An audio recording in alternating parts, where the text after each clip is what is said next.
tape streets, right? Yeah, I do, and I'm a fighter. I heard you were a stepping stone. Oh, I mean, I had a few tough fights, but the next fight's gonna show who I am.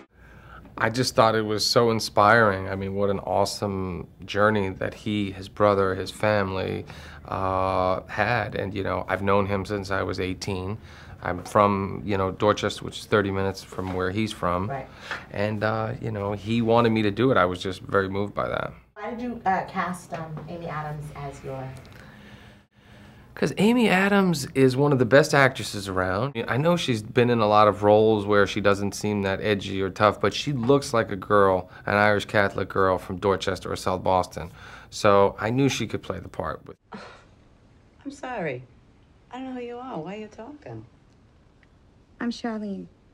We just met.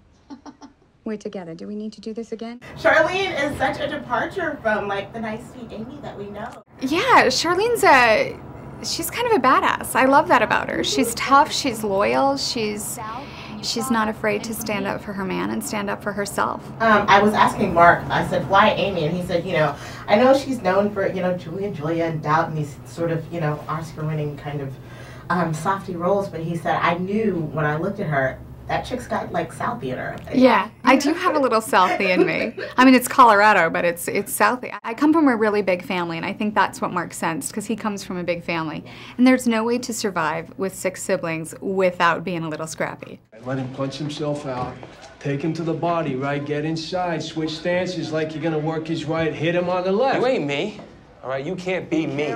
You had a hard enough time being you when you had your chance, and that's why you're in here. Your character in Fighter goes through such a physical transformation, I almost didn't even recognize you. You know, he's a welterweight, so I had to get down to a welterweight. Not actual weight, I'm too big for that, but to look like a welterweight and to be able to fight the way that Dickie would fight, and just his body language and movements and everything. And also to be able to play the crackhead, you know, part of his life. Well, you know, we trained for, it ended up being 4.5 years. I was hoping it was going to be a lot shorter than that, but the movie just kept falling apart, and, you know, despite being discouraged, I couldn't quit. There's so many movies that take forever to get made, and there's no real rhyme or reason, there's no logic behind why they're not getting made, but as long as you have somebody like Mark who's just willing to keep plugging away at it and being patient, then eventually it comes good.